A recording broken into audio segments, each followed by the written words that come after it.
Saya tidak peduli siapapun Anda. Anda pernah bermaksiat, Anda pernah berbuat salah. Kita manusia yang tidak luput dari dosa. Tapi saya ingin berikan tawaran dari Al-Quranul Karim. Quran surah keempat An-Nisa ayat 100, posisi paling kiri sebelah bawah. Pernah ada orang berbuat maksiat yang tak terlukiskan. Ada seorang yang pernah bunuh orang. Bunuhnya bukan 1, 2, 100 orang. Tak terlukiskan bilangannya. Kriminalitas tidak perlu diukur karena Anda akan lelah menghitungnya. Ketika Allah berkenan memberikan hidayah kepadanya, Masya Allah, dan hidayah selalu terbuka pada siapapun sepanjang ia mau mengambilnya sebelum nyawa sampai di kerongkongannya. Tiba-tiba datang ia pada seorang alim dan berkata, saya ingin berubah. Alim ini kemudian menyampaikan pada orang dimaksud, Anda bukan berarti tidak bisa menjadi orang baik, hanya Anda tinggal di lingkungan yang tidak mendukung Anda jadi baik. Keluarlah dulu dari tempat itu, pergilah ke majlis ilmu sifulan, tempatnya ada di sana. Datang ke sana, belajarlah, dan Allah akan bimbing Anda berubah dari keburukan menjadi orang yang terbaik. Didengarlah nasihat alim ini, berangkatlah orang dimaksud, menempuh perjalanannya. Tiba-tiba Masya Allah, belum sampai ke tujuan, di pertengahan jalan, konon disebutkan lebih sejengkal, tiba-tiba maut datang menjemputnya. Thumma yudrikul maut. Apa yang terjadi? Langkahnya dihitung sebagai ibadah. Dalam terapnya dia beristighfar, tobat kepada Allah subhanahu wa ta'ala. Taubatnya menghadirkan cinta Allah subhanahu wa ta'ala. Quran surah kedua ayat 222 di ujung ayatnya, innallaha yuhibbut tawwabin. Allah mencintai orang-orang taubat, dan cinta Allah menghadirkan ampunan bagi seluruh dosanya. Quran surah ketiga Ali Imran ayat 31, paling kiri sebelah atas. Qul in kuntum tuhibbunallaha fattabi'uni yuhibbukumullah. Allah cintai orang yang mau taat pada Rasulnya. Lihat, ketika Allah mencintai seorang hamba, wa yaghfir lakum dzunubakum, Allah ampuni seluruh dosa-dosanya. Derap langkahnya menghadirkan istighfar, taubatnya menghadirkan cinta Allah menghadirkan seluruh ampunan bagi dosa-dosa yang ia miliki. Maka apa yang terjadi? Di tengah perjalanan maut menjemputnya, thumma yudrikhul maut faqad waqa'a ajruhu 'ala Allah.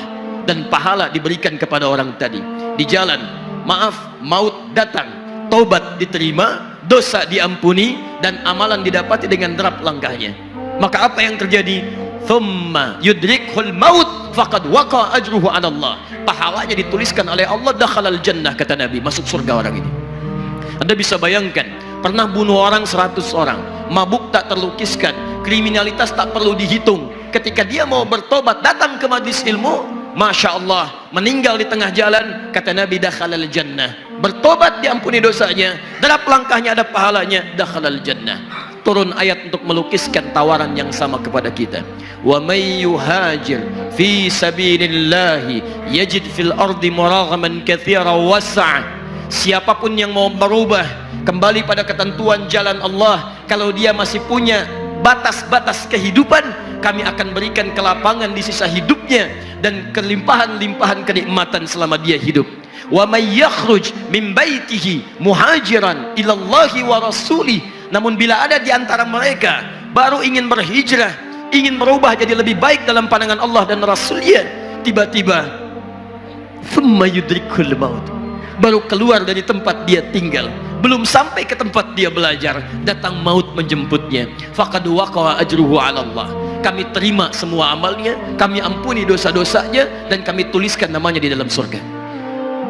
Bila 100 orang saja yang pernah dibunuh oleh orang ini, pernah bunuh 100 orang, mabuk tak terlukiskan, kriminalitas tak terhitung, mau berangkat ke majlis ilmu, tak sampai ke majlisnya, meninggal dia, bisa masuk surga. Masa Anda yang tidak pernah bunuh orang? Ada yang pernah bunuh orang di sini? Boleh angkat tangan? Ada polisi di sini, langsung saya sampaikan insyaallah. Anda gak pernah bunuh orang, Anda tidak pernah mabuk, Anda tidak pernah berbuat kriminalitas seperti orang dulu. Salah, wajar, tapi pintu tobat terbuka untuk kita semua. Masya Allah, Bedanya dengan orang tadi belum sampai ke majelis ilmu. Anda sudah hadir di dalamnya, langsung di rumah Allah, diberikan tempat yang terbaik, dan kita akan belajar. Kalau dengan semua ini belum mempermudah Anda ke surga, dengan cara apa lagi Allah mesti mengantarkan Anda ke surga? Kalau dengan duduknya Anda di sini belum mau juga bertobat, dengan cara apa lagi Allah harus membimbing Anda bertobat? Kalau dengan seperti ini belum juga Anda taat kepada Rasul, dengan cara apa lagi Allah mesti meyakinkan Anda untuk taat kepada Rasulullah SAW? Karena itu teman-teman sekalian, mari kita pelajari ilmunya, dan dengan ilmu itu akan membimbing kita insya Allah kembali kepada Allah sampai mengajak keluarga kita ke surga insya Allah.